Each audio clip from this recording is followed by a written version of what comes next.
Шамамен осыдан 4 жыл алдын бір кісі мінді көлікке. Көшенің басынан аяғына дейін 100 теңге беріп түсіп қалады. Түсіп бара жатып ол кісі айтты, Алла берекесін берсін деді. Ой, мынау қандай жақсы сөз екен. Осы сөзді айтып тұрайыншы деп ниет қылдым. Сөйтіп бұл сөзді 1 ай бойы дұрыс айта алмадым ғой. Адамдарға айтатын кезде дүкенге кіріп сауда жасаймыз, нан аламыз, қант аламыз дегендей. Ақшаны беріп жатып, Алла берекесін берсін деп жай айтып бастадым.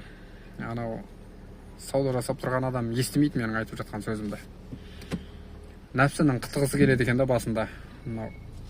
Істемеген нәрсені, жаңа нәрсені істеген кезде қысылып, сөйтіп 1 айдан кейін дұрыстап айта бастадым. Алла берекесін берсін деп. Адамдар бұл сөзді естіген кезде қуанып кетеді. Ол мәселе ақшада емес екен да. 100 теңге болсын, 500 теңге болсын, бір сауда жасап жатқанда бәрібір алып жатсыз ғой.